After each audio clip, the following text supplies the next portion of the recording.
আসসালামু আলাইকুম। কেমন আছেন প্রিয় খামারি ভাই ও বোনেরা? আশা করি সবাই ভালো আছেন এবং সুস্থ আছেন। আমি খুলনা থেকে মোহাম্মদ আজিজুল ইসলাম রানা বলতেছিলাম। আর একটা নতুন ভিডিও নিয়ে আপনাদের সামনে হাজির হলাম। আপনারা দেখতে পাচ্ছেন যে 30 দিন বয়সে জাপানি মায়া কোয়েল পাখি। কোয়েল পাখি প্রধানত দুই প্রকার, জাপানি ও জাম্বু।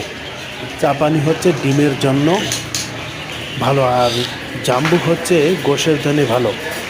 নতুন খামারি ভাই বোনেরা, আপনারা যদি খামারে কোয়েল পাখি উঠাতে চান তাহলে আপনাদেরকে বলবো আপনারা জাপানি কোয়েল পাখি ওঠান। কারণ জাপানি কোয়েল পাখি হচ্ছে ডিমের রাজা।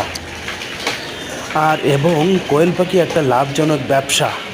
আপনারা এই কোয়েল পাখি হচ্ছে আপনার 50 দিনের মধ্যে হচ্ছে ডিম দেয়। আপনারা ডিম বিক্রয় করে অনেক লাভবান হবেন, কারণ একটা পাখি আপনার হচ্ছে 8 থেকে 10 মাস পর্যন্ত হচ্ছে ডিম পাড়ে। আপনারা আমাদের কাছে কোয়েল পাখির জিরো বাচ্চাও পাবেন এবং জাম্বু ও জাপানিও পাবেন, কারণ আমরা বাংলাদেশের যে কোনো জেলায় বাচ্চা দিয়ে থাকি পরিবহনের মাধ্যমে।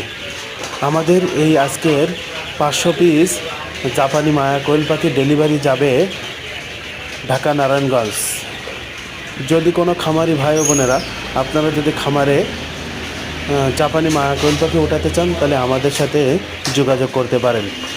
আসসালামু আলাইকুম। সবাই ভালো থাকবেন এবং লাইক কমেন্ট শেয়ার করুন।